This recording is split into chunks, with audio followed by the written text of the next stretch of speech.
Hi, this is Dr. Jeff Davis, President of Lordship Investments and Director of New Way Community, coming to you today with 5 minutes to live by. This program, we look at a couple of different avenues and options, things that hopefully will help make your day better. We'll look at things such as Christianity, business, insurance, sales, finance, marriage. Today, we're going to be coming out of a book I wrote called How to Become a Real Estate Investor. This book I wrote to kind of introduce people to different ways that they could invest, different things they could invest in. And so, again, it's called How to Be a Real Estate Investor. Today, we're going to talk about investing in the right neighborhood.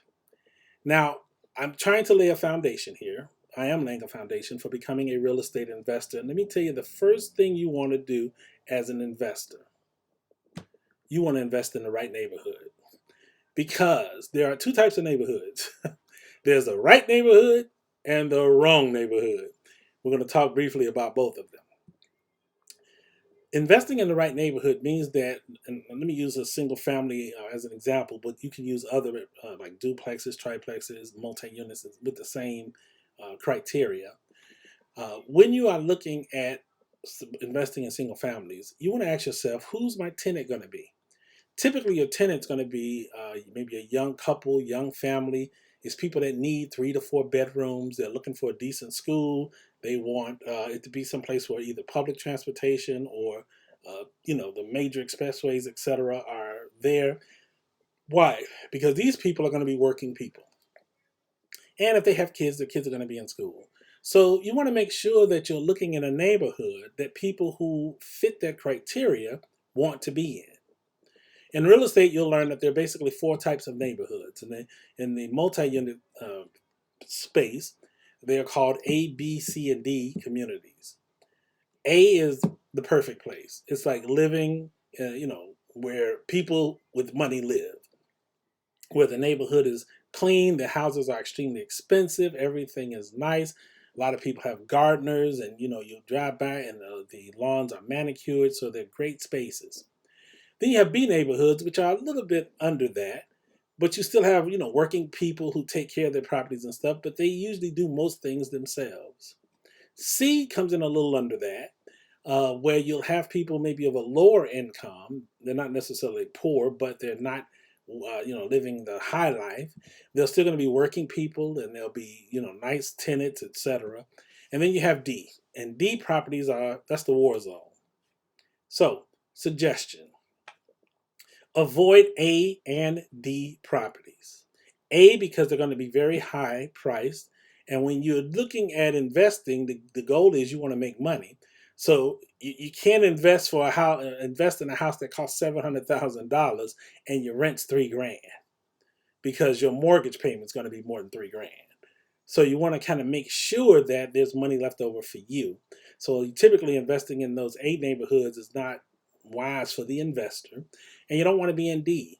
D is the neighborhood where you're scared to go there at night. You hear gunshots. You ride around and the yards are not kept. Many times they don't have grass. They have broken windows, or they have 3 colors of blinds in the window. Why do you not want to be in either of those neighborhoods? Well, in A, because it's hard to make a profit on the rent. D, because you would be afraid to go there, which means that the only people that would live in that place if you owned it are the same kind of people who live there now. And you don't necessarily want that to be your tenant. You want to have properties in places where people are not afraid to go, where your mother, your sister, your husband, your children can go there in the daytime or even at night and feel safe.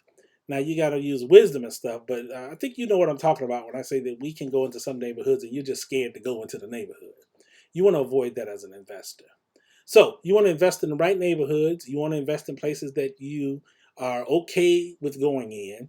You want to invest in places that attract the type of tenant that you want, so that ultimately you can have what you're really looking for.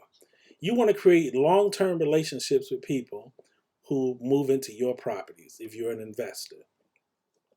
The only way to do that is to make sure that you're buying in the right neighborhood. Now, whether it is a fix and flip or it is a rental, you want to have the same mentality. You don't want to flip a property that you can't sell. You want to make sure that when you're done with it and you've put all this money into it, that people love it and they're flocking to buy your property. Again, the book, How to Become a Real Estate Investor. You can pick up your copy at www.nwcom.org. That's www.nwcom.org. Or you can go to Amazon, look for books from Jeff Davis, Dr. Jeff Davis, pick up a copy. Great to have you here today. Until next time, I hope and wish that you have a great day full of success and happiness.